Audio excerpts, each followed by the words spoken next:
Hi, fans of high quality entertainment. I am with Bill. Bill, look over this way. Bill, Ian, Jacko, and the opinionated hippie, also known as, am I allowed to say your first name? Shaggy. Go with Shaggy. Okay, Yeah. okay. Shaggy. That's a good one. And we are here to talk about Ween and maybe a little bit of Zappa. Could happen. This crew. So, some exciting Ween news is that what's the album coming out? I think it's 12 Golden Country Grapes. Yeah, that's right. That one. And it's coming out on CD also, thankfully. 3 CDs. I've already ordered it. And I've never heard the other songs that are, the bonus songs. Has anybody else heard any of these other songs? Well, some of them circulated as bootlegs, like the 4-track demos, and some of that stuff was previously lost. Like, I think there's a song called Boston Chicken, which was completely uncirculated until now. Here's the big question. Will we get the Muhammad Ali clip complete? No one knows yet. So what happens after that, after he says Muhammad Ali? Like, I don't know. Okay, on the very first pressing of the album, you get Muhammad Ali, kind of sample, which goes on for a minute or so. I think you can find that on YouTube. Yeah. But I think the story is that they forgot to ask permission, and they had to take it down. If I'm not mistaken, that's the story. So the very first pressing of a version of Powder Blue, which is actually 1 minute longer than it usually is. It doesn't cut, it doesn't cut abruptly because it goes to a proper ending. Yeah. But it's somewhat funnier without it. but I was just thinking of, if some country fan is in a record store, right? And they sometimes you buy an album, you just buy the cover, right? And Ween 12 Golden Country Greats. Interesting. 11 songs. They start playing it.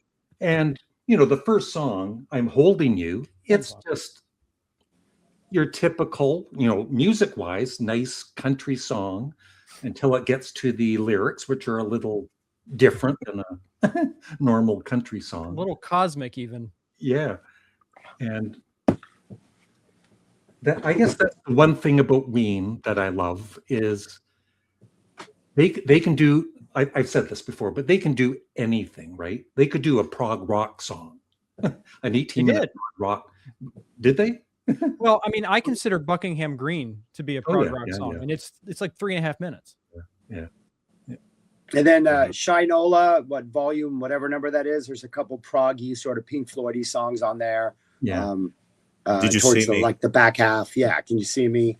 That's very early, kind of almost echoes-y, Pink Floyd-y in a way. I think I was reading there's a little bit of echoes on Birthday Boy or something like that because they recorded it on the same tape. Yeah. And I would also say that Woman and Man from La Cucaracha is also quite proggy. Or even the Argus from Quebec. Oh, yes. And Oaken Road. The Grove. The Grove. Oh, yeah. Kind of proggy. There's that one tune you say sounds like Aphrodite's Child, Jocko. Which one is that? Captain? Yeah, it reminds me of a song on 666. Can't remember the title of the song, but Algian Sea. Yeah, that's the one because it's similar, even up to the slow down vocals. So maybe that's an inspiration for it. I didn't mean to interrupt you, Bill. Sorry. That's okay, but I was just saying Ween can be funky too. Yeah. Oh yeah. So for somebody watching this that isn't too familiar or isn't familiar at all with Ween, what song and album do you think would be a good starting off point? So Ian, you go first, although you don't know their whole catalog. No, I don't. I don't know the first three, and I don't know La Cucaracha yet. But I started with the Mollusk, And I think that the Mollusk is a perfectly good entry point, simply because I think it showcases a lot of different styles that they're known for. There's a little bit of country there. There's psychedelia. I don't think there's much hard rock on that album, but there is plenty of humor, and it has maybe my generation's first Ween song, which is Ocean Man. Yeah. And I think that's a very easy song to appreciate.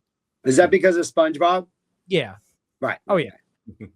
Which I never watched as a kid. No. But I'm the outlier. Everybody else of my age group has grown up on SpongeBob and would know that song. Yeah. And so for a song, Ian, to check out. I mean, I guess it depends on what you like. But the song that worked really well for me was Mutilated Lips. That might not be everybody's cup of tea, but I like stuff a little bit left of center. I think Ocean Man is a great intro to their world. I'll go next. I would say for me, because it was the first Ween album I ever heard, and I loved it right away, is Quebec. And for a song, I would say maybe Chocolate Town, which is usually not what Ween would be doing, but it's at least pretty normal, right? to slowly start getting into the Ween universe. Bill? Well, I also do not have all of the Ween albums. I have not heard all of the Ween albums, but I'm working really hard on it. I got a copy of Pure Guava in a box of promo CDs many, many years ago. Tried to listen to it, and I just was not in the right mood to be into it. How can you not be in the mood for Poop Ship Destroyer, man? So I just filed it and let it go for years. And I kept on hearing more about Ween and seeing stuff about Ween. And then I heard Push the Little Daisies. Yeah. And then I said, you know what? I might want to check this out. So I pulled out the CD and listened to it. And it was so juvenile, random, and freaky that it reminded me of some of the stuff that I've recorded with my friends over the past decades. And I started reading up about Ween and finding out more about them. I got a copy of The Pod, and I loved that. And then I got a copy of Chocolate and Cheese, and it's like, there's some brilliance going on here. Yeah. So I'm slowly getting the entire catalog. They've made the brown box available on CD. I ordered that. I'm waiting for it to come in. And I got, I've got several other things, including I've got the South Park 25th anniversary concert, which has Ween and Primus, as well as guys from South Park. And a couple days ago, in preparation for this live stream, I did a YouTube deep dive into Ween videos and found all sorts of stuff, live stuff recorded at record stores, public access TV, interviews, solo stuff with Dean Ween. I'm sorry, Gene Ween. And the more I get into it, the more I love it. Yeah. Yeah. Did you come across the Muppet video of cover it with gas and set it on fire? One of their yeah, and it's set to a Muppet scene. It is absolutely brilliant. No, have you seen that, Jocko? I'm sorry. Jocko, have you seen that video? I did, yeah. Yeah. That's why I'm laughing. Yeah. Sorry, Bill, but you need to check that out. Okay, I'm writing that down now. I have a question for you, Bill. I know that you and I are Residents fans. And do you hear a bit of Residents in some of this Ween material? Definitely, especially in the older stuff. Yeah. Well, I would point to a slightly later one called Happy Colored Marbles. Have you heard Happy Colored Marbles yet? I don't know. It's on Quebec. It's on Quebec. So yeah. Oh, you got to hear yes. Happy. I just got that recently. Oh, terrific. Mhm. Let's see. Happy Colored Marbles. It's like track 4. Track 6, I think, or Track 7. 6. It's on side 2. It's about halfway through. Yeah. It's in between Tried and True and Hey There Fancy Pants. Which, Yeah. Hey There Fancy Pants, I fell in love with because it's like Les Paul and Mary Ford. It's wonderful. Yeah. And of course, warning to those of you who are watching, you may hear some salacious dialogue during this this video. The fucked jam. Oh. I fell in love with that as well, as stupid as it is. I laughed right Yeah. the first time because it stops, and then you think it's over, and then like 10 seconds later it starts again, and then it stops. Okay, the song's over. It starts again. Yeah. I Yeah. love it. And then they announced the re-release of 12 Golden Country Greats in an expanded package this week, and I was on that immediately. Yeah. So we're all waiting. Shaggy, what would you consider the one album and one song to check out? I would say Chocolate and Cheese, I think, is a good starter. I think Mollusk provides like the same range of variety, but you don't want to start with arguably their best album and then work backwards. I think you want to start with something maybe mid-tier, so then you can go to the Mollusk and appreciate maybe the more complexity of that and how that's a little more proggy and a little more developed and a little more committed. But Chocolate and Cheese has everything. Philly soul, rock and roll, a little bit of rockabilly. It's got some proggy stuff. It's got a 8-minute Spanish ballad, that is absolutely amazing. That actually has a twist that works that you can re-listen to. It's got some offensive material. The HIV song. We got Which everything. Which isn't really offensive if you think about it, because all they say is HIV and AIDS. I took a friend of mine to his first Ween show up in Austin a couple years ago, and they opened up with that song, and he had never heard it. And he was like, "Oh, okay, that's what we're in for." I'm like, "Yeah, that's what they open with." So just strap in and let's go. That's like, but yeah, I would say Brown Chocolate Man and level Cheese. trolling there. Oh yeah, 100%. Yeah. Like the way they mess with their audiences is just so beautiful. And especially in a place like Austin where everybody goes because it's the thing to do. And then to come on out and you just drop something that offensive. It's over in like 2 minutes. People don't know what to do. But yeah, Chocolate and Cheese. And I would say the song on there would be Roses Are Free. Fish covers it. So you have that connection to like the jam band scene. It's proggy. It's got some good, almost like philosophical lyrics like that you can maybe hang your hat on or maybe think there's a deeper meaning to. It's got that jam at the end. The guitar playing's fantastic. And it sounds amazing. It's like their first real studio album. So yeah, I would go Chocolate and Cheese. I'm going to have to correct you on this because God Ween Satan is also was sure. recorded in the studio. That's not really a 4-track recording. Yeah. I mean, some of it is, but not the bulk of it. But I get what you mean. Yes, the first polished album for sure. Yeah. And I just want to say that, like the pod and all that, the 4-track recordings, reading about it before listening to the album and even hearing the pod for the first time, it's like, oh, this is bad and the recording's bad. And now it's like, it's actually, I'm not an audiophile, but it sounds good to me, even on just the 4 tracks, right? What do you think, Shaggy, about that? Oh, the pod's my favorite album. So give away that if we talk about favorite albums later. Yeah. So the pod is just, that's Ween at their brownest, most indulgent, most druggy, literally, because what they were doing while they were recording it. So yeah, no, the pod is friggin' amazing. So. Yeah. And Jacko, what do you and also what album and song? Well, I'm going to tell you how I'm going to answer to this by telling you how I discovered Ween. Actually, the very first time I saw something Ween related was watching South Park, the Chef 8 episode, but it didn't really register with me back then. I think I was reading something about, the most offensive song ever, something like that. and someone mentioned spinal meningitis got me down, and I listened to that song. It was like, what the fuck is this? I mean, Yeah, but it was compelling, you know. It was very musically. There was Yeah. something that, you know, was very compelling to me. The guitar solo, just the way this thing sounded.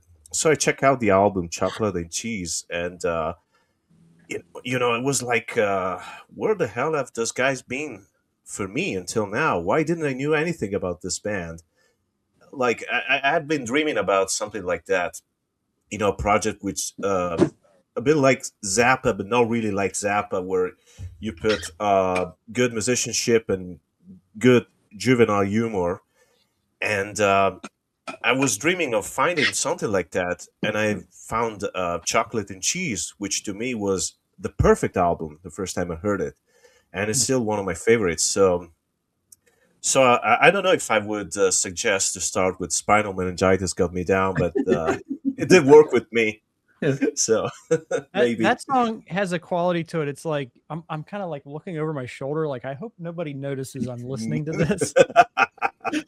it's like slightly, well, it's not slightly, it's very uncomfortable, but that chorus is catchy. Yeah, It's like the it live gets stuck in versions. my head like crazy. The live versions are pretty great, most consistently. Like the Dean Ween's guitar solo at the end is one of his best, in my opinion. But this, of course, many people are completely put off by Ween once they hear this song. So proceed at your own caution here. Yeah. I mean, I don't blame anybody for that, but it's something I do appreciate. And I do have a pretty sick sense of humor. As I'm sure we all do. Yeah, I think the nice thing about it is that We're Zappa fans, Ian. Yeah. Exactly. Yeah, exactly. Yeah. I think the nice thing about it is that it's not necessarily a humorous piece. Like it's just something screwed up and But weird. the wordplay, I don't know if I want to repeat the lyric, but the wordplay is clever. Smile Almighty Jesus. Yeah. Yeah, that's pretty clever. Yeah. Yeah. Anyway, I love that song and I love that album, and I would suggest starting from there, and then either if you like the more disturbed things, go back, and if you like the more melodical things, proceed forward. I think I agree with Shaggy on this. I very much agree with him. And my choice for the Ween song that's the most abrasive and not for everybody, but it's one of my favorites, is where is it here? Forget the name of it.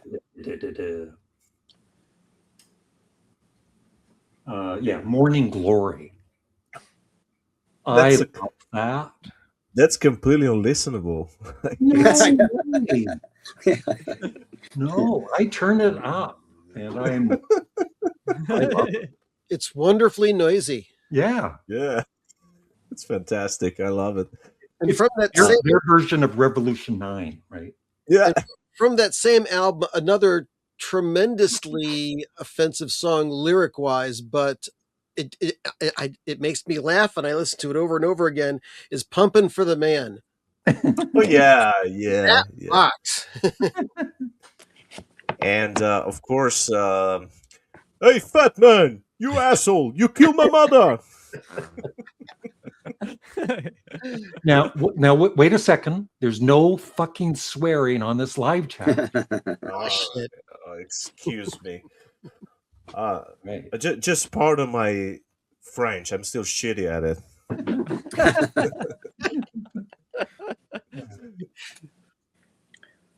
So what's a deep cut that each of you loves that isn't really talked about enough? Mine is Morning Glory. I love it. Ian. Yeah, I'm looking at the tracks. I mean, do people love Happy Colored Marbles as much as I do? I don't speak to other Ween fans. I do. Yeah, they do. It's on the All Requests Live album. It's the first track, so I would say that's right. Yeah. It's a live favorite. It's one of those. If they drop that live, you're like, yeah, this is setting a good show. Yeah. Okay. Well, see, I don't communicate with other Ween fans, so I don't know what's super popular. But gosh, I don't know. Back to Basin from White Pepper. That's another one that I just can't. I can't get enough of that one. I don't know. I Don't Want It is a beautiful tune. Tried Yeah. and True. So many great ones. Mhm. Yeah, I don't know. Yeah. Maybe one of those. Bill? Yeah, I got to go back to White Pepper. I only listened to it once or twice so far. And I also picked up on Record Store Day this Europe 90 3-record set, which this is it's like the utter audacity of them to do something like this. It's like a show. Well, the last 2/3 of it is a show that they played in Europe, and they started with only one person in the audience, and that was a person who got on the job. And by the end of the show, they've got 5 people in this bar, and they're just saying, "Screw it, we're just going to go ahead and do our show."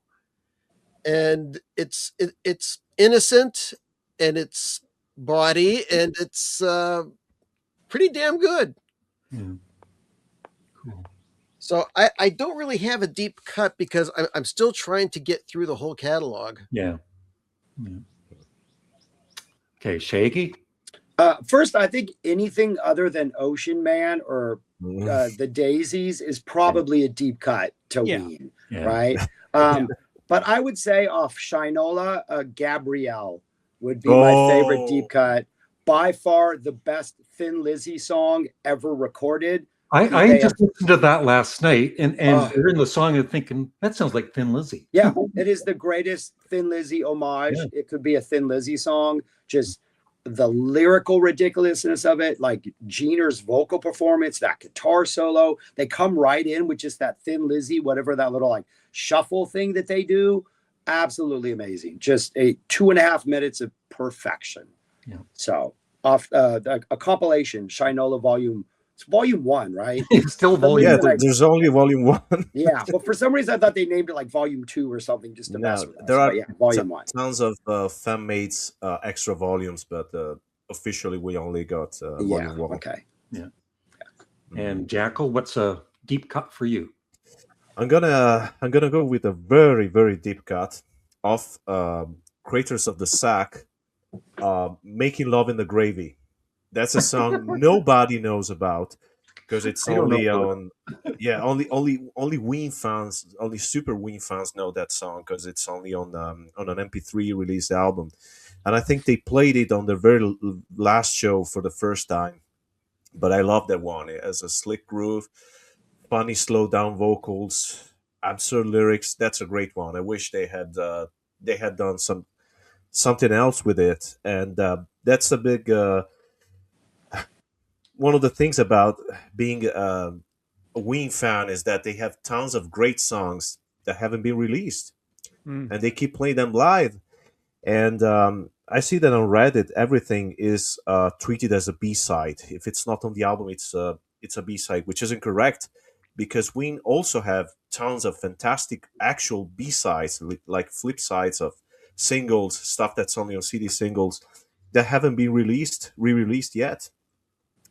And there's a lot. You could probably build an alternate discography with those songs, and Ween would be just as good. So that's it's very difficult to pick just one deep cut. They can do with their. Oh.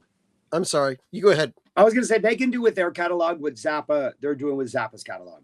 They can go through album by album, era by era, and re-release like 2 or 3 disc box sets with all this stuff you haven't heard, either live recordings or, like you said, like these MP3 releases or all those other things, because there is a lot out there, and even live versions that have been released of like different things because of the way they jam things out or stuff.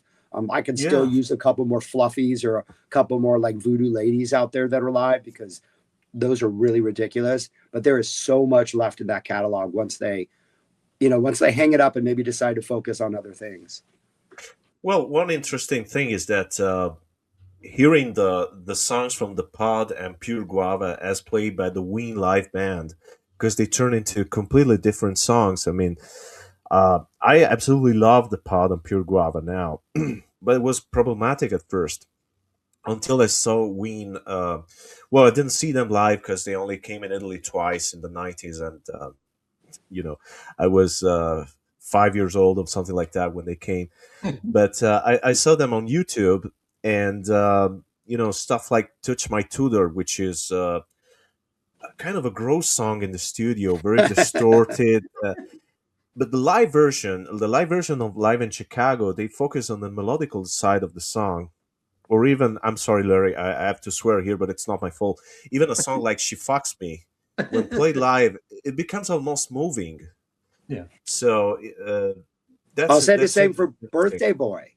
Like I heard Birthday Boy at my very first show and fell in love with it and went and bought the album. I was like, wait a minute, it's buried in like noise and static and like you can't. I'm like, what? This is not the version I wanted. I come around to love it now, but yeah, it's very raw and unfiltered, like the studio version. I love the bit at the beginning where Gene Wing just goes, "Pain, pain." Yeah. That's fantastic. Yeah, but I get what you mean, though. The live versions are much more normal, for a lack of a better word. Yeah. But yeah. So Shaggy, did you see Ween in concert before you heard them?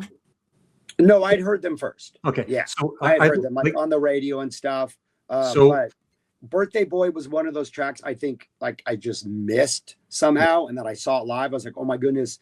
I think it was like probably like 96. It might have been like mid 90s. Yeah. Maybe the Chocolate. No, that would have been 94. Or they touring in 96 or 97. That was 12 Country Greats. So I might have heard it around then or something.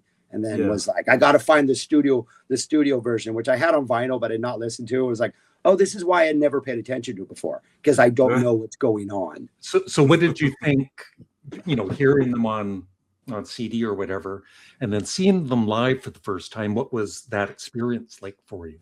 Mind blowing. Yeah. I mean, that live band is killer. I never got a chance to see them live when it was just the two of them with like the boombox or whatever. Yeah. So I missed that era.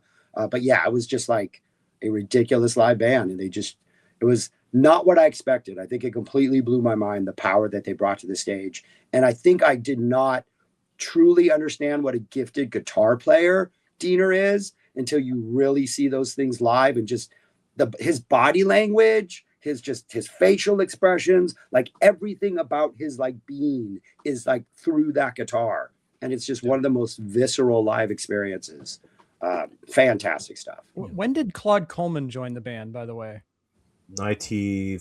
Okay, he first joined the band in 92, I think, when they were touring the UK, because there's a Peel session from 1992 with Claude on drums, but I think he became the regular drummer on 94. I was gonna say he's got to be one of the most underrated drummers. Oh man, he's incredible. And every time you look at the Live in Chicago DVD, keep in mind that he had an almost fatal accident the year before. Yeah. He almost died, and he had to, basically relearn from scratch everything. And he's incredible. He's, I agree with you. That guy should be richer and famous than other drummers, which I'm not going to name, but you get who I'm talking about, probably. Someone who won a Grammy. I know who you're talking about. I mean, someone who didn't win a Grammy back then in the 80s. Someone who lost a Grammy to a prog rock band. Called Jethro Tull. Yeah. and Gene Ween, does he play guitar? I guess he plays guitar too, right? Yeah. Does he do any solos or anything in concert, or no? I think he's mostly a rhythm player and maybe acoustic. Yeah. You get 2 Gene Ween solos on the Quebec album, which are Captain and I Don't Want It. Mm. He plays the occasional solo. I know he does He played the solo on I Don't Want It? That's literally the solo that ran through my head just now when you said the Quebec album. That's pretty incredible. That's him. Wow. And he plays a solo on The Stallion Part 3 live.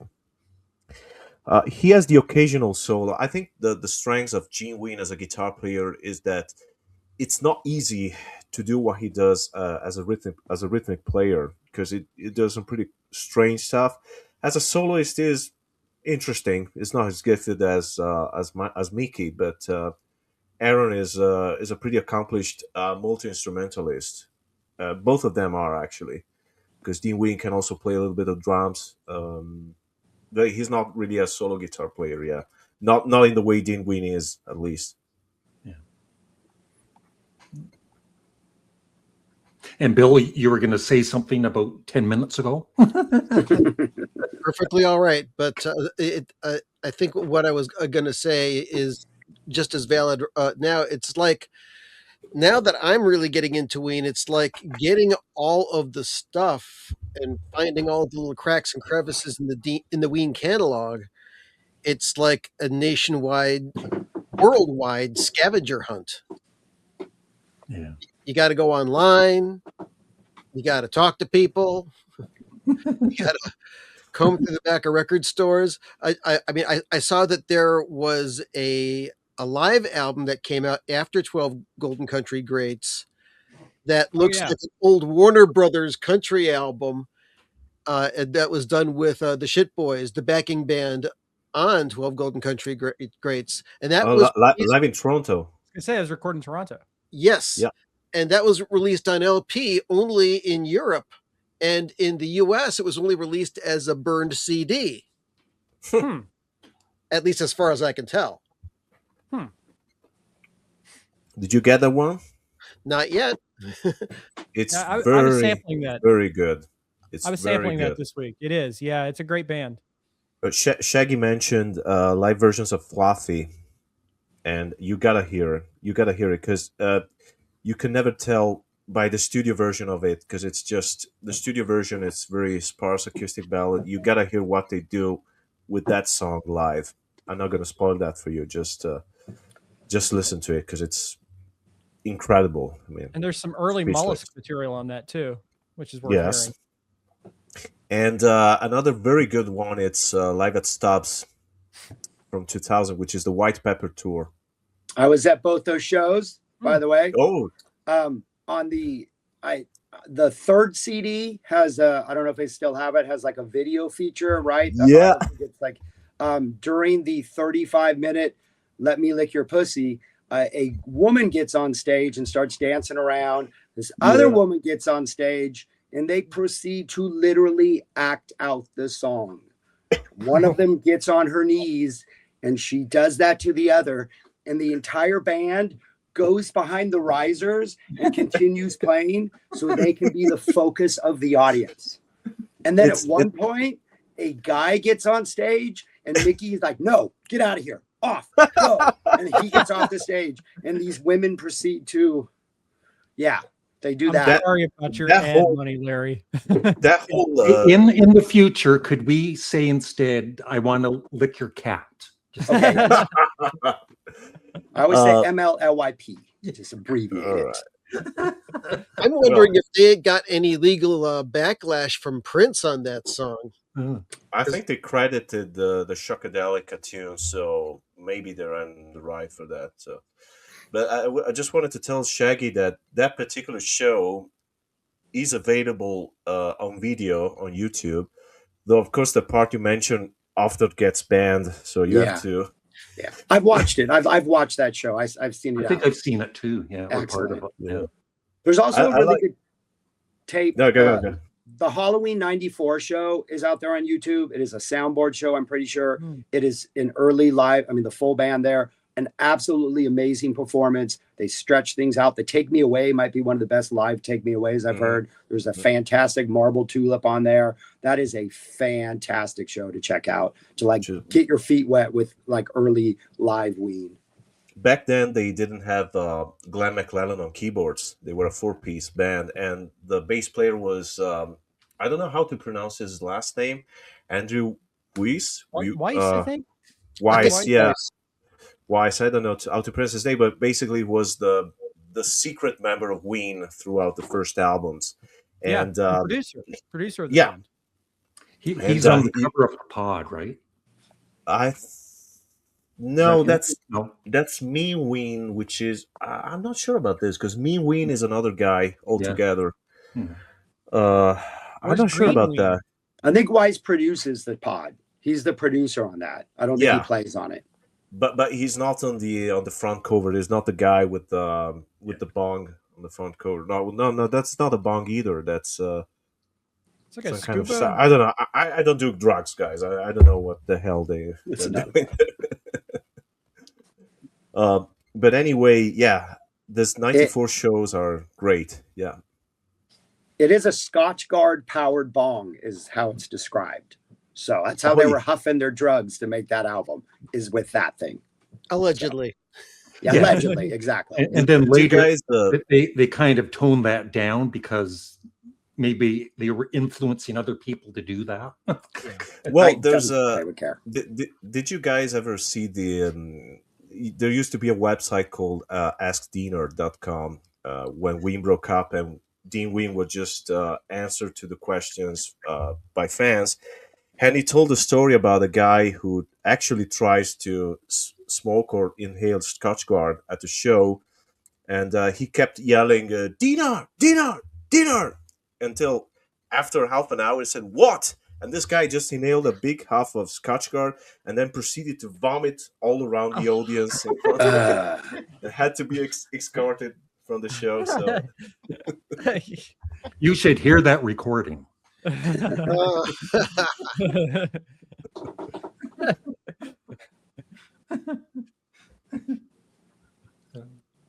Oh well. Let's have a moment of silence. How do we follow that this up? completely killed the conversation. Yeah. This is our version of the fucked jam. We have like 10 Yeah. seconds where nothing's going to happen. And then we'll speak all at once. Well, Exactly. Ian is the one hosting this, so Ian, it's up to you. I'm hosting? Yes, you are. I thought you were hosting, Larry. Bill? I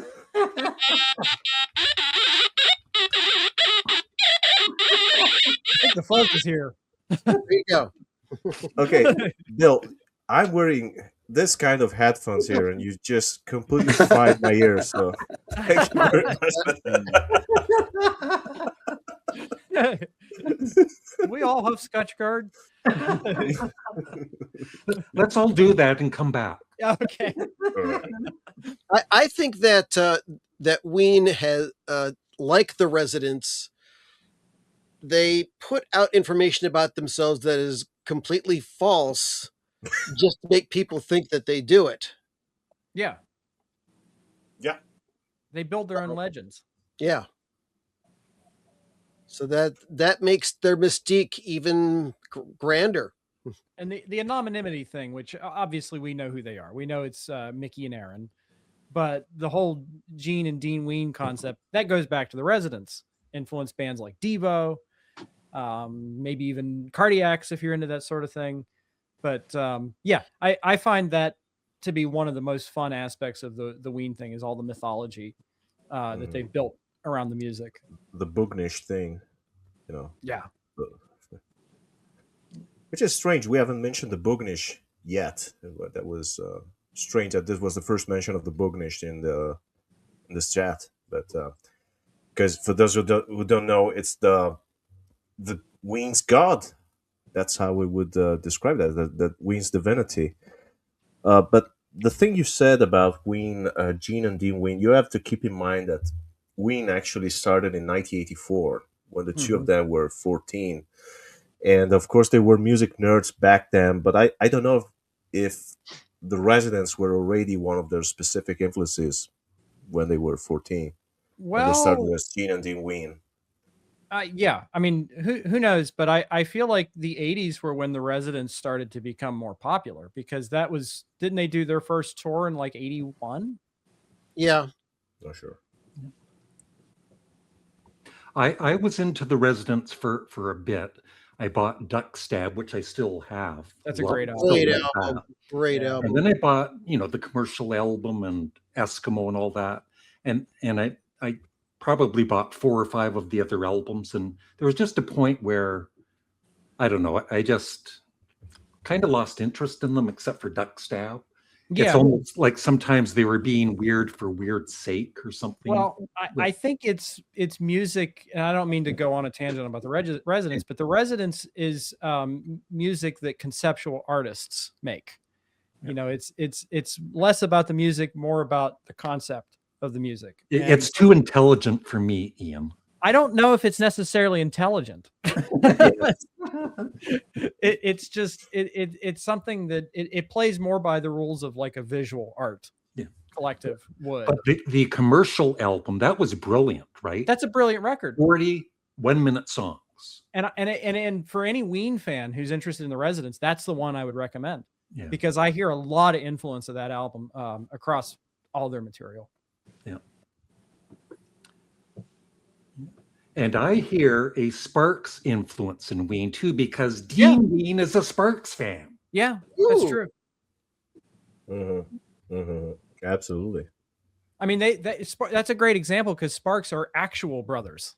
Yeah, I think that might be the Dean Ween, Gene Ween thing too. Ron and Russell Mael, maybe. I don't know. You might be onto something there, Larry. Yeah. I know they're big fans. Both of them should be, if I'm not mistaken, big fans of Sparks. Mm-hmm. So do we talk about Ween and Zappa?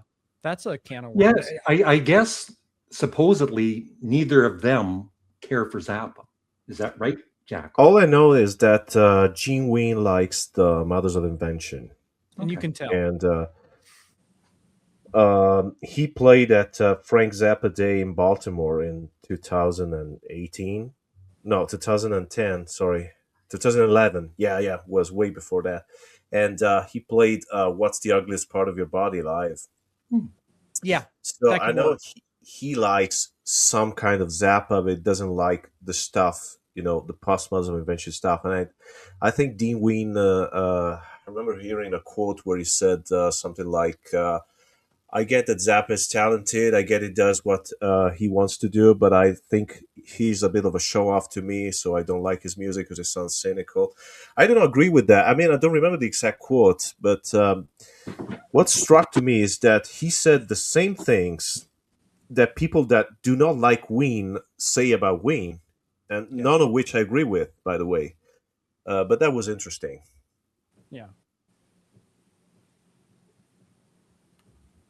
I think a lot of these artists just don't like the idea of being compared to other artists. They want to be seen as utterly unique. And the thing is about music is that it all comes from somewhere. Yeah. Nobody is 100% unique. Yeah. But you can't really say to somebody that hasn't heard Ween, oh, Ween sound like. No, but you could give if you like the Mothers of Invention, if you like Parliament Funkadelic, if you like Prince, you like the Beatles. Residents, the Beatles. Yeah. I mean, we were talking about, what's the best song that Thin Lizzy never wrote? Well, what's the song on White Pepper that's like the best song that Paul McCartney never wrote? It's, even if you don't. Yeah. And I would say I don't think they ever sound alike. Like I never made that connection where I think Ween and Zappa sound alike, but what they have is a vast knowledge of every single musical genre, and they use that knowledge to do their art. So when Frank Zappa does Harder Than Your Husband, it sounds like a country song. When Ween does an entire album of country songs, it sounds like a country song, like a country album. So I think it's that sort of their jumping off point and their approach to music is similar. And then you have humor and a ridiculous guitar player. So those three things put them in the same bag. But I've never listened to a Ween album. I don't think there was a single Ween song where I'm like, oh, that's a Zappa song. Yeah. I don't find that. But I'm sorry, but it's been 60 minutes. Thanks, everybody. It's been a great chat. It's really been 60 minutes? No. Is that for real? Oh my God. We missed. We have 20 minutes of. We have 20 minutes of dead air at the start of the. Right. That was rude of you to interrupt me. Go ahead. Okay. I do think there are some aesthetic similarities to the early Mothers albums, particularly Whirling It for the Money. And that's why What's the Ugliest Part of Your Body makes a lot of sense for Aaron to cover, because when I was listening to some of these albums, I was picking up on the pitched up vocals and, kind of unnatural sound to some of the vocals. I'm like, yeah, okay, I can hear the early Mothers thing. But as you pointed out, Shaggy, Diener is wah wah heaven. So I mean, it's kind of hard not to think of Zappa or Jimi Hendrix or, any of those wah-wah Eddie gods. Hazel. Eddie, yeah, and Eddie Hazel. Yeah, yeah. absolutely. Here for Eddie. I hear that all over their material. But one thing I wanted to remark about in regards to the country album is it could be easy to say that, it's sort of like, I'm sorry, I'm going to have to swear again. It's sort of like, you could say they're taking the piss out of the genre. But much in the way of like Frank's Reuben and the Jets, it's done so earnestly and with so much love, number one. Number two, following that, and maybe even before that, every one of their albums has a song on it that I go, oh, that could have been on the country album. So it that's a part of their aesthetic that they built from. Yeah, I never really well took that album as they're making fun of country music, because I love old country music, and I really believe they do too, right? Yeah. It's just they're not going to write serious lyrics, right? No. Not on a Ween album. Some of them are earnest. I mean, Yeah, for of every course, but I mean kiss up for a a rope, whole there's album, right? yeah. Some And I of them say are the very whole honest. like Gene, Broken Hearted, Birthday Boy, Baby Bitch, Nan. There's that thread of like Eddie Dingle and all that stuff that like they're funny, but they're also like dark and deeply emotional, and like Gene went through some dark times, and he expresses that in those songs. He got fat, he got ugly, like all these things as he's dealing with like heartbreak. Like there's some real emotion in some of those songs, but if you they could hide save it. yourself. Yeah, that's one of my favorite Ween songs, and that's a very sad song, a serious song, and he has that line in the middle, which I'm not going to repeat here because we're demonetized already, John. Yeah, Larry's gonna get demonetized again. Sorry, Larry. I've always seen Quebec as a concept album that literally kind of documents sort of the mental breakdown and like the struggles that Gene were going through. And if you take it as like that opening track is this like Motorhead type rocker, we're gonna party all night, and by the that's where we start off. We're just gonna party as a band, and by the end of the album, we're like, no, that is consequences. You can't live your life that way. And like as the album goes on, it gets darker and weirder. The lyrics get way more intense. Like I always saw like Happy Colored Marbles is like I found like maybe a pill, Prozac or something that's supposed to make me feel better. But the end of that song is like, no. It further spirals you into depression. Yeah. And I think that album is just like an underrated like classic of like a dark like mental journey of an actual person. And it's his documentation of that. It's very introspective. Dean Ween said that he likes the album, but he can't listen to it because it reminds him of. Because you have to keep in mind that when I said that Claude Coleman had an almost fatal accident, that was the time frame. He's not on the album. Josh Freese plays most of the drums on that because Claude was literally hanging on. They didn't know how he was, if he was going to make it, if he was going to play the drums. Again, they even did a couple of Claude Aid shows just to give him money and support. So that probably paid a lot of into it. But if you guys like Quebec, you should check the Caesar Demos, which is a collection that Dean Ween distributed freely on the net, which is 2 CDs of material from the Quebec era, some of which has Claude on drums. It has tons of unreleased songs, some of which are very, very good, and early versions of the Quebec stuff. And you could see that they could have assembled a completely different album, and yet the mood would have been pretty similar, even like that. So go check that out, unless we get a deluxe edition of it somewhere along the line. That'll be one I'll buy. They do a deluxe Quebec. So Bill, you're just kind of starting your journey with Ween? I'm trying to dive in as deep as I can. So I've got like at least half of the albums, and I'm getting the rest. And like I said, when I did that YouTube deep dive the other night, it's like I am finding more and more stuff that is just expanding my Ween universe. Yeah. So there's lots of puzzle pieces out there, and it's going to be a lot of fun getting there. Do you have white pepper yet? Yes. Yeah, yeah. I got that right around the same time I got Quebec. Yeah. Because they offered that as a re-release, so I ordered that. Yeah. And I ordered the brown box just a couple weeks ago because I wanted to have everything on CD. I mean, when Quebec came to my door, and I listened to the vinyl, I ended up recording the vinyl and transferring that to files so I could listen to it in the car. But now I'll be able to have the authorized digital files. Yeah. So here's a question for the panel: are any of you Steely Dan fans? Starting to, yeah. Because I was just thinking about Pandy Fackler Yeah. and the album Pretzel Logic. And I know that's a favorite of Jocko's, but I was kind of a latecomer to the Pretzel Logic album. And the first time I heard that, it's like, oh, that is where Ween comes from. Because it's like every song is its own little world. And it's got that like Americana thread that runs through it. But yeah, I think that there's definitely a jumping point from, if you're a Steely Dan fan, you will appreciate Ween, especially this album, I think. Well, there's something that is any of you guys are any of you guys Roxy Music fans? Oh yeah, because I've never been able to find someone else who thought they were similar, but I always thought that Ocean Man sounded a little bit like Virginia Plain. Interesting. Is that song on the Mollusk?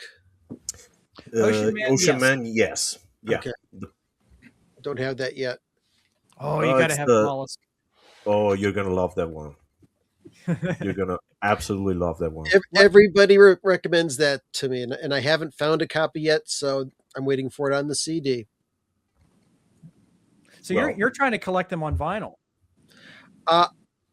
Yes, but since it's like a near impossibility to get them all right now, I went ahead and ordered the brown box, which is everything on CD, all the regular albums.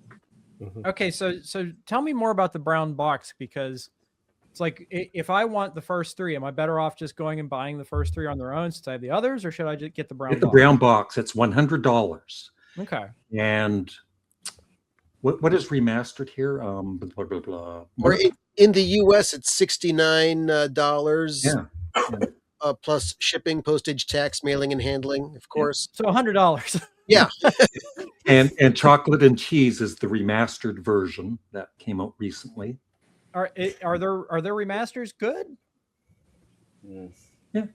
I was reading a review of the brown box on Discogs where somebody said that some of the albums benefited from the remastering, some of them he felt that it did not. Yeah, because the mastering. Larry, sorry, how many songs does Godwin Satan have on the brown box? Because it doesn't have the 3 bonus tracks. It doesn't have those. No, and I don't know. I'm the original album, right? I'm not a big fan of bonus tracks, even if I enjoy them. Put them on a separate CD or whatever. So I'm happy that it's the original album that came out, right?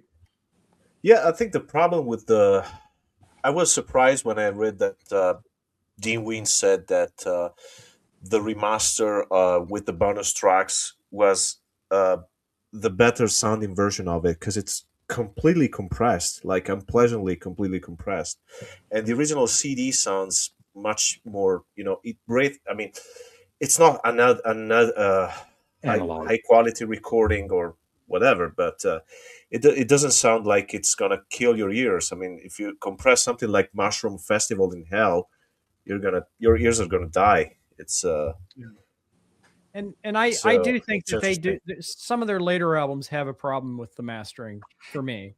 Ian, you're the big audiophile guy. I don't know if you've ever heard Paul McCartney's Memory Almost Full. Oh No. God, that's the most compressed album ever. Yeah. It was horrible. Is it worse than Vapor Trails by Rush? Because that's Ooh, that's that's currently my least favorite. It comes close. Yeah. Is it worse than Raw Power by the Stooges? That's the worst I've ever heard. A remastered version of that or the original? The I heard remaster. Yeah, I haven't heard the remaster of that.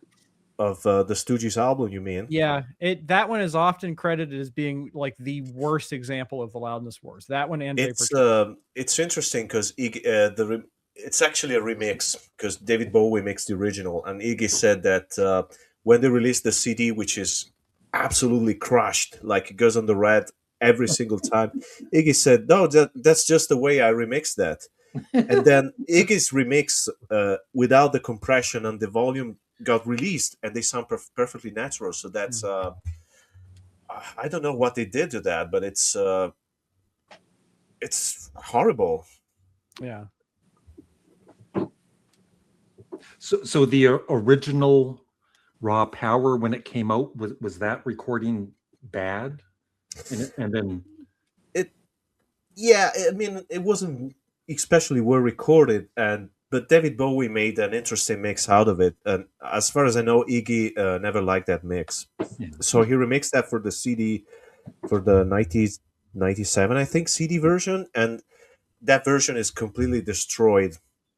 But it's a better mix in itself, but it's unlistenable. Yeah. And then recently, a version of Iggy's mix, which is not compressed or super loud, got released, and it's probably the best version around. But I don't know if it's on CD or just a digital download or whatever. But yeah, if you're gonna buy that one on CD, you have to be very careful because one of the versions is basically unlistenable, and it's too bad because it's one of my favorite albums. I think sometime in the 2010s there was a 2-record store day release where the first record was the Bowie mix, the second one was the Iggy mix. Hmm. Yeah, and you can't compress a vinyl. I mean, you can, Yeah, but it's horrible. Tell that to Todd Rundgren that you can't compress vinyl. Rush's Clockwork Angels. That's a terrible sounding record. yeah. And I love Rush, by the way, Yeah. but their mastering is dreadful. But bringing it back to Ween for just a moment, I do think that just talking about sound quality, I think that the country album and the Mollusk have wonderful productions. And Chocolate and Cheese has a great sound.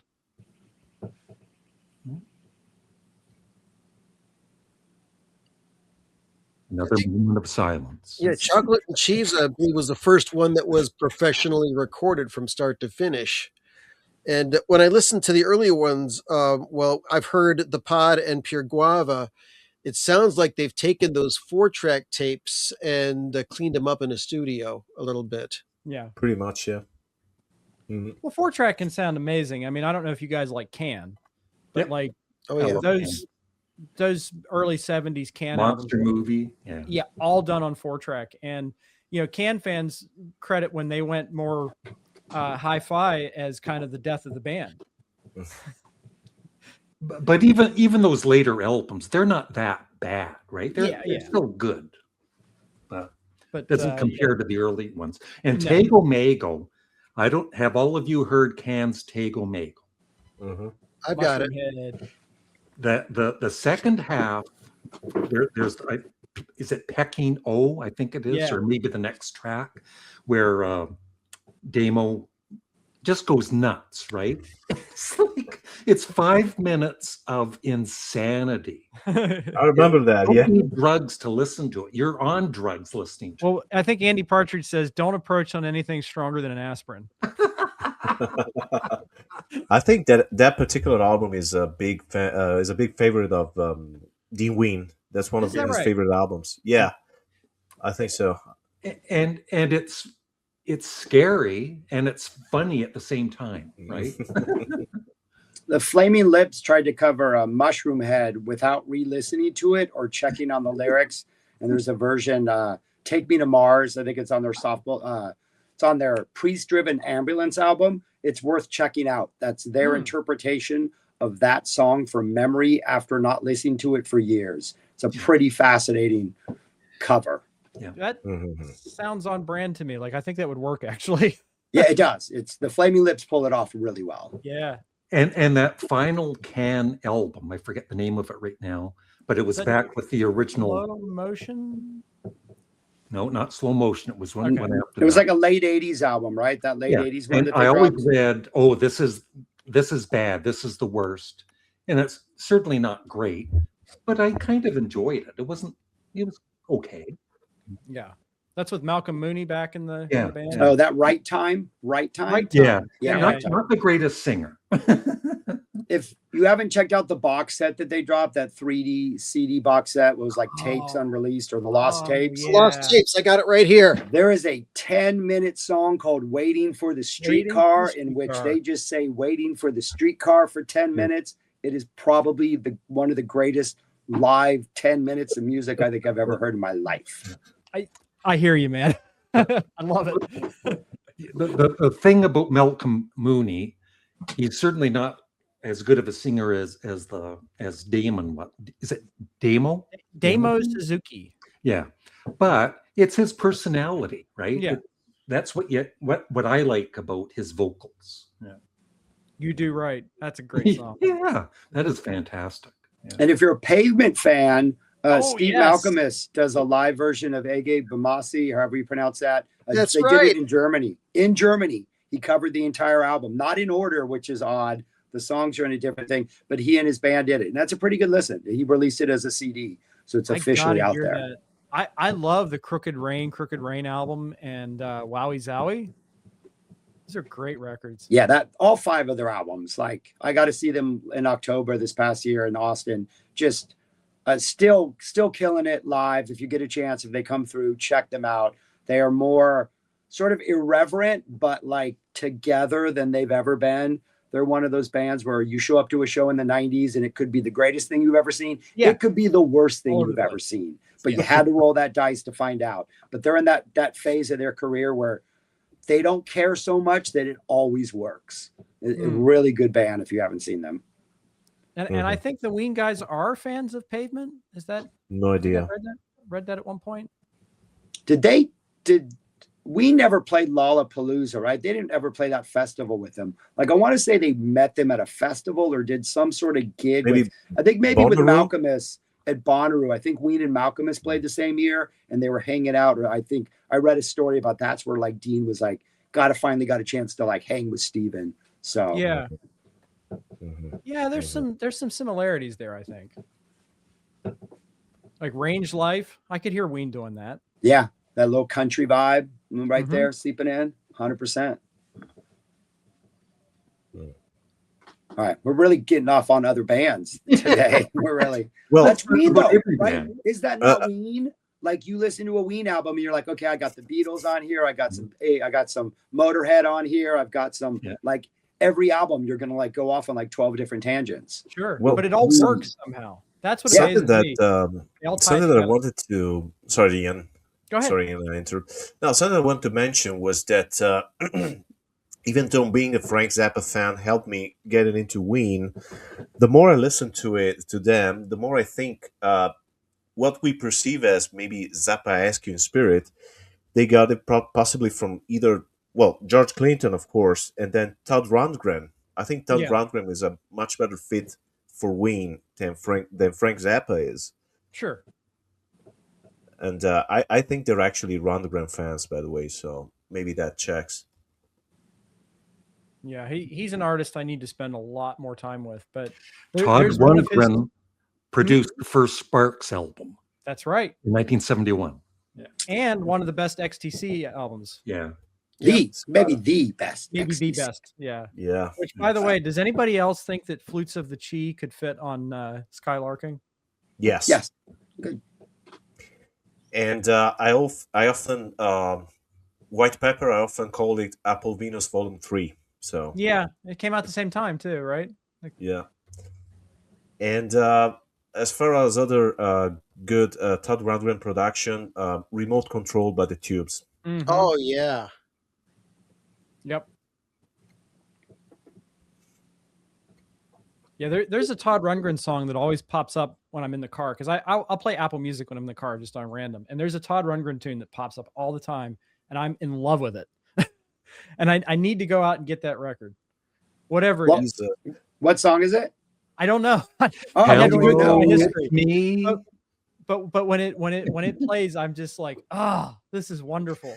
And I know Well, there's been two. I think it's like one that of too. two songs. If it's on the radio.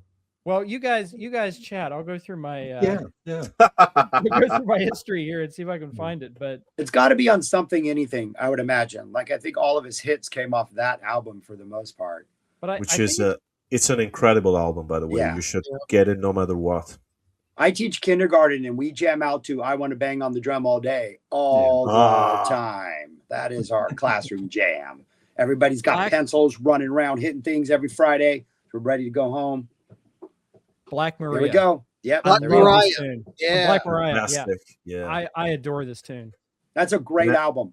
Yeah. Yeah, I got to get Something Anything. Yeah. I also love the first album by Utopia, Todd Rundgren's Utopia. There's a song that's obviously a Frank Zappa homage, which is the Freak Parade. That one is obviously dedicated to Zappa. Or I know that Todd plays Camarillo Brillo live sometimes. So And there's that one Utopia album where one side is a 30-minute song. That's crazy. Back That's in the the day. album, the icon. Yeah. yeah, masterpiece. Yeah, Side 2 of Todd Rundgren's Utopia. Yeah. fantastic. That one is pretty. Someone who likes Ween may very well like that one because it's very sophisticated and completely delirious. I mean, in a good way, because it's Well, yeah. Now Todd. that you mention it, Todd obviously has a great sense of humor. yeah, and like A Wizard, a True Star. That feels very Ween to me. That record. I think there were a few drugs involved in that album, from what I read. Just a few. By the way, don't do drugs, kids. No, Musicians do drugs for you, so you don't have to. I'll drink to that. So don't do drugs unless you want to become a musician. In that case, Yeah, unless you want to become great. I mean, then by all No, means. don't do drugs. Just listen to the pot. Yeah, But yeah, stay away from the Scotch Guard. yeah. That's a bad Only do drugs. No, I can't. Okay. I was going to say only do drugs that you buy with money you make as a musician. Therefore, you have to work before you can get them. It's your reward. But go to states in which they're legal. and be Don't go to careful. Texas. And be very careful because your next album may well be the gospel according to the Man in Black if you take too much of that. Go listen to That's a Leonard great Skinner's That Smell before you decide to do drugs. And that is a dark tale of drugs gone wrong. Yeah. Or listen to Zappa. He'll warn you away from them. Although that's what kind of bugged me about Zappa is Thank he was you. so anti-drugs, right? But he would smoke away with his cigarettes. Yep. But as Frank said, a cigarette to him is food. Tobacco is a vegetable. Well, that means my gummies are food then.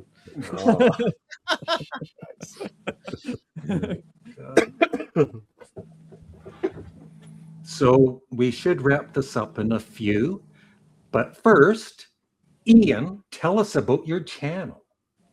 Oh, okay. My In channel 30 is- seconds or less. All right. Well, it's called Ian Be About, which should be easy to remember. And I talk about a lot of surround mix stuff, but I'm trying to branch out a little bit, talk about audiophile stuff in general. And I would like to get into some of the more esoteric sides of prog.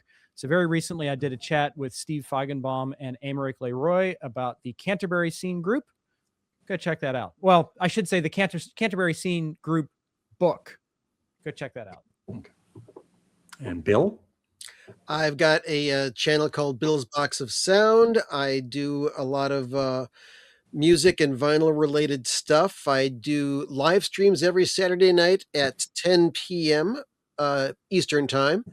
And I also produced the Zappacast, the official Frank Zappa podcast. So check that out in your podcaster. We recently put out The Drummers of Frank Zappa Part 2, which I'm mighty proud of. Yeah. And you also have this series on Nickelback? No, Oh, okay. I don't know where you got that information. Jacko, you don't have a YouTube channel. Shame on you. I do not have a YouTube channel, and I doubt that I will ever have my own YouTube channel, but I'm cooking something, so stay tuned. Exciting. Okay, cool. And Shaggy.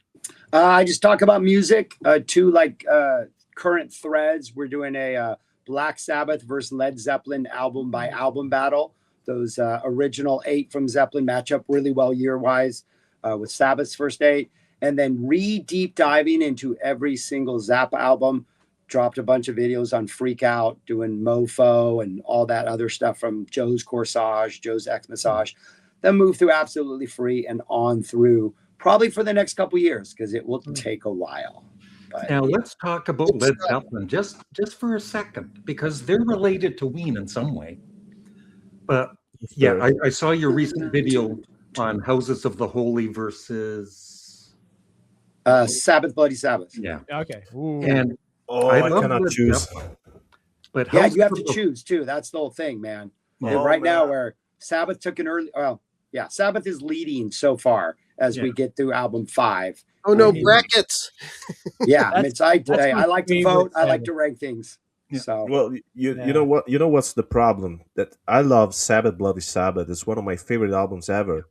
But there's the Rain song on Houses of the Holy, which is possibly my favorite rock song, acoustic rock song ever by anyone. Yeah. Yeah. And, So and I'll just say that I'm not the biggest Led Zeppelin fan, but even I admit that Houses of the Holy is a great record. No Quarter. I was going to say No Quarter. Yeah. Prog hard rock songs ever made. Yeah. John Paul Jones does not get enough credit. I mean, we all know Page, Plant, Bonham. John Paul Jones is just a god among gods. I agree with you amazing. 100%, 1000%. Yeah. Anybody that can perform all that magic on Led Zeppelin albums and also produce one of the best Butthole Surfers albums, you got my vote. Dude, they're coming back. They're Yeah. coming to Austin, Texas in September. Got Oh, tickets. really? Super excited. Can I heard get an back to my interview. thought on Houses of the Holy since I'm the host? I thought I was the host. No, I just wanted to say Houses of the Holy. I don't know. I just can't completely ever connect with it, although the Rain song is brilliant. The song remains the same. I do enjoy it. Those vocals, though, like they spit up Robert Plant's vocals a little bit. I don't understand. Even now, it sounds a little weird, but I like it. But I'm going to say that I think the grunge is underrated. Why do fans dislike it? They're having fun, right? They're not taking themselves that seriously in the song, and it's funky in its own way. But I think it's also like in 9. So like it's a funk song that you really can't dance to because you think you know the beat. Like, oh wait, what? There's an extra beat thrown in there. So they intentionally make a funk song you can't funk to. Yeah. And then do whatever normals, So like even that, they're like kind of being a little Zappa-esque or Ween-esque or like, we're not going to give you what you think we're giving you and try to dance to this thing. Yeah. So just more. However, and that was all Bonham's idea. Bonham was like, yeah, I can play funk, but I'm not going to do it their way. Yeah. So it's a great song. Yeah. I was just going to put in my vote though, Shaggy, for Sabbath, Bloody Sabbath, because You know what? I'm writing it down right now. I got my voting thing out here. Yeah, that's my favorite Sabbath album. Whew. Sabracadabra. That was just running through my head last night, and I was like, I gotta dig that All out right. again. It's now tied. It's now tied thanks to that vote. Does anybody else want to vote for Sabbath, Bloody Sabbath, or Houses of the Holy? I'll have to think about it. Shaggy, it's paining my heart because I love Houses of the Holy, but I'm gonna go with Sabbath, Bloody Sabbath. All right, they are now winning. I feel like a traitor, but I mean, one has Killing Yourself to Live, and the other does not. but one has the Rain song and the other does not, and Fair. Over the Hills and Far Away and No Quarter. Yeah. But I think I don't like Dancing Days, so just based on that, Sabbath, Bloody Sabbath Just gets sleazy little song, man. Yeah. So like smarmy and sleazy and love it. It's kind of nasty. But back to Black Sabbath. Nothing beats Sabotage. I'm sorry. It's a great album. Yep. I like Sabbath Bloody Sabbath more. I don't know. And their final 2 albums with Ozzy are underrated. I don't understand why some Sabbath fans put those 2 albums down. They're not bad, but they're just I think they're not as brilliant as the ones before. But yeah, I would say they're good. But I do prefer Heaven and Hell though to those 2. And I like that Bill Ward song. It's all right. Yeah, nice- Bill sings on some of that stuff, right? Yeah. It's been a while since I've heard those. That's another great drummer, by the way. Mm-hmm. Yeah. Children of the Grave. That's a great drum part. Yeah. Oh, yeah. Well, even Killing Yourself to Live, that's one of the most exciting. Or I'm a big fan of the first album, and he's amazing throughout it. Behind the Walls of Sleep, that's another one. Yeah. So one other thing about Sabbath and Zeppelin, which of the 2, Tony or Jimmy, has the better guitar riffs overall? God. Who's the I'm gonna king? go. I'll I'm go gonna with Tony. that. Tony. Okay. Yeah. I Yeah. gotta go with Tony too. Yeah, The thing with Tony, there's like, for like, especially like up through Sabotage, every song has like 5 different riffs in it. Yeah. Like you think you know what it is. You're like, oh no, midway through we're on something different. And then 2 bars later, you're on. I mean, Yeah. Page has great riffs, but it's generally a riff-driven centric song. You know the riff. We're going straight ahead. Sabbath, like, oh, we're here. Oh no, now we're here. Now we might come back to that original riff. We might not. I think Tony's a little more like over gushing with riffs, and it's like, I got to put them somewhere, guys. So we're changing this up 2 minutes in. Yeah. So Well, there's that Gonna have to give bridge it on Sabbath Bloody Sabbath title track where Bill plays that fill and he goes into that second riff, and oh man, And my top the on for every time, even though I know it's coming. yeah, and the second song on Sabbath, Bloody Sabbath. What's That that one. called? Yeah, a national acrobat. National The, Acrobat. the riff Yeah. near the end is one of my all-time favorite riffs. It's just something about it. That song sounds almost like Sabbath playing Funkadelic in a way, if you think about it. Some of it. I love that song. I feel like there's almost zero commentary on YouTube about Funkadelic. I did a deep dive into all their albums. I did that. All of them. The Yeah, Parliament, all of them. They're even reissuing the them all. Parliament stuff. Really? I went to Woodstock 99, which was a fire-ridden disaster here in the States. George Clinton's, I think it was one of his birthdays. Well, I don't think it was his 50th. They held it at an airplane hangar the night before the festival officially started off. It was supposed to start at midnight, did not start till 2:30. I don't think any of us cared. It went till like 5 a.m. Without a doubt, one of the most hedonistic, indulgent musical experiences I've ever had in my life. And it was just like, I think it was like a 40-minute flashlight that was just like, I don't even know what was happening on stage, but it was chaos, but in the best way possible. What was Kid Rock at Woodstock? If he was, I did not see him. So I was on the other side of the Lucky of the you. airplane thing. You know, the interesting thing is that Kid Rock, for us in Italy, was just a guy who did a song that vaguely sounds like Sweet Home Alabama, if it was him indeed. I think he ripped it off, didn't he? Yeah. He didn't sample Yeah, that. And Warren Zevon in the process. Yes. Poor Warren. He And didn't so deserve to us, until all of this political stuff came into us, Kid Rock was pretty much only the guy who did that shit song back then. He That was- still is. Yeah. No, it's worse than that now, He's- because yeah. that's pretty harmless. Yeah.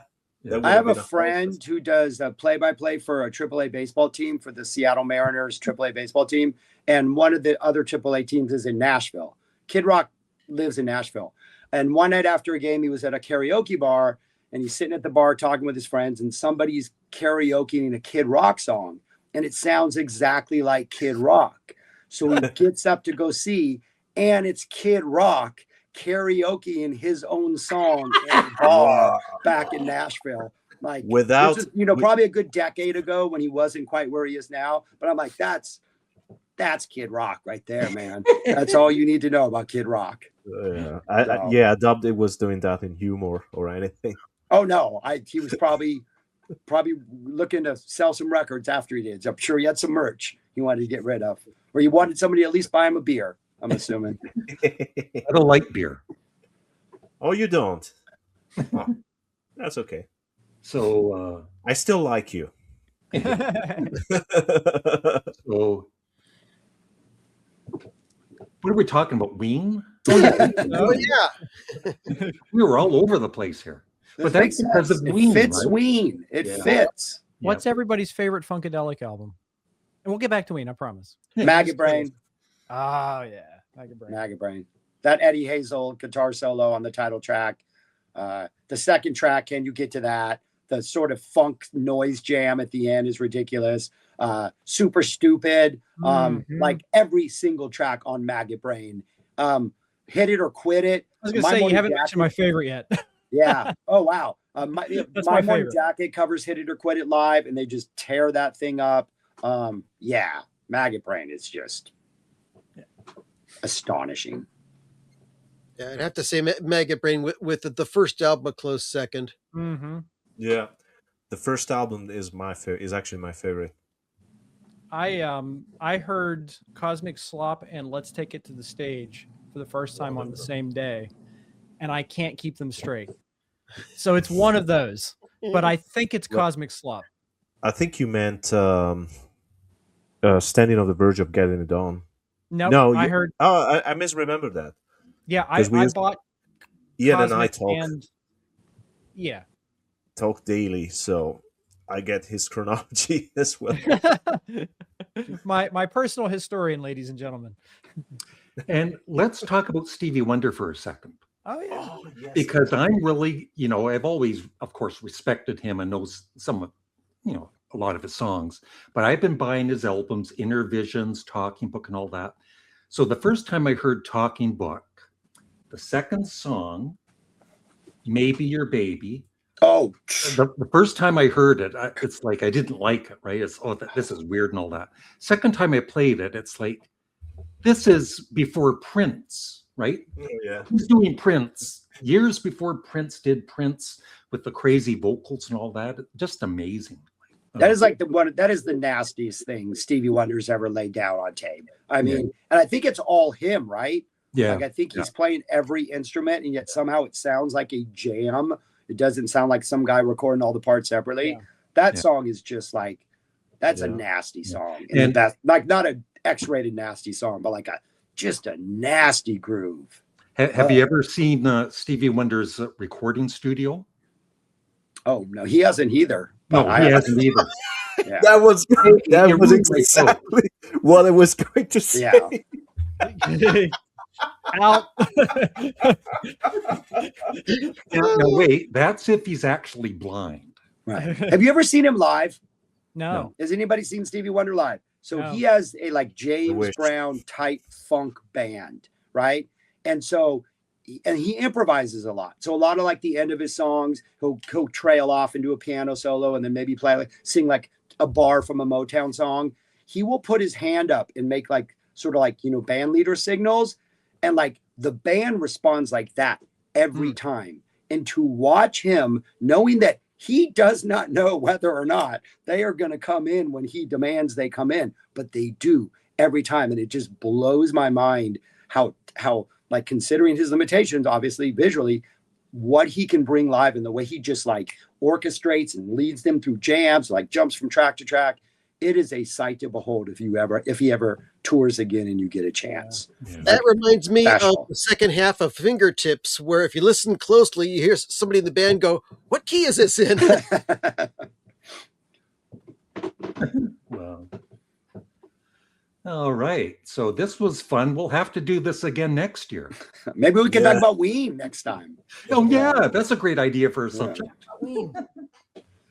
No, but there's your kitty cat. Yeah, he had to stop by. Yeah, that actually looks a bit like the cat I had, Mittens. Well, that is Mittens. No, this is Servo. Oh, sweet. He's purring like crazy. I don't know if you guys can hear. Yeah. It's because he hears my voice. It's very Yeah, soothing. So thanks everybody. That was fun, and we'll do this again in like a month or so, and maybe talk about Zappa, or maybe just talk about anything. Right? Maybe Yeah, that's what we this should is do. fun. Just talk That's about music. Something, Yeah. anything. I'll buy something, anything, and we'll talk about it. Yeah. Yeah. That's a great idea, actually. Okay. It's what we ended up doing anyway, so might as well. We got about a good hour of Ween chat, Oh yeah. Yeah. and Yeah. I feel like I learned something about Ween. It's just like South Park. I learned something today. Did you see that episode where Kyle says that, and then everything he says afterwards is completely bleeped? Servo, you're showing your wrong side, bud. Yeah. They don't You need to turn do that. around. Come on. Show the people your pretty face.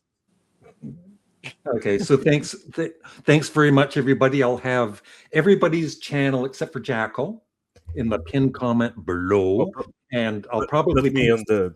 Please Yeah. put me in the description. and I'll post this probably on Monday. So All right. Yeah. All right. okay, Thank you, thanks, Larry. everybody. Good to see Thanks, you Larry. all. This was fun. Okay, All right. Happy listening, y'all. Fantastic. okay, bye bye. All right, Bye. bye.